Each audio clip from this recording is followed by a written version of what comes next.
The selling in Asia was across the board, with no sector left unharmed as Asian stock markets fell Monday. Investors then increasing their bets on the risk of a recession and a rate cut by the United States as early as May due to concerns about a global trade war. Since U.S. President Donald Trump announced new import tariffs last week, Japan's Nikkei share average fell nearly 9% at opening, while China's Shanghai Composite Index opened down 148 points, and Hong Kong's Hang Seng Index suffered its biggest one-day drop in 30 years, closing at 13.2% down. Talking to reporters aboard Air Force One, Trump said that he was not intentionally engineering a market sell-off. I don't want anything to go down, but sometimes you have to take medicine to fix something. In Europe, shares plunged to a 16-month low, the European Commission president describing the tariffs as a major blow to the world economy, adding that the European Union was prepared to respond with countermeasures if talks with Washington failed. Let's be clear-eyed about the immense consequences. The global economy will massively suffer. Uncertainty will spiral and trigger the rise of further protectionism. Do we end up in this risk situation where other countries will respond with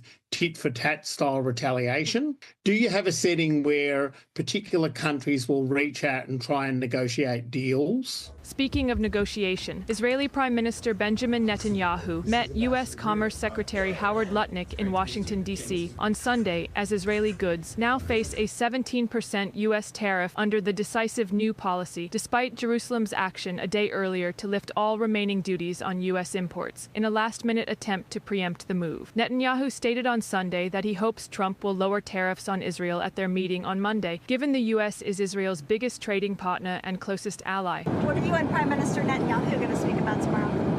We're going to talk about trade, and we're going to talk about the obvious subject.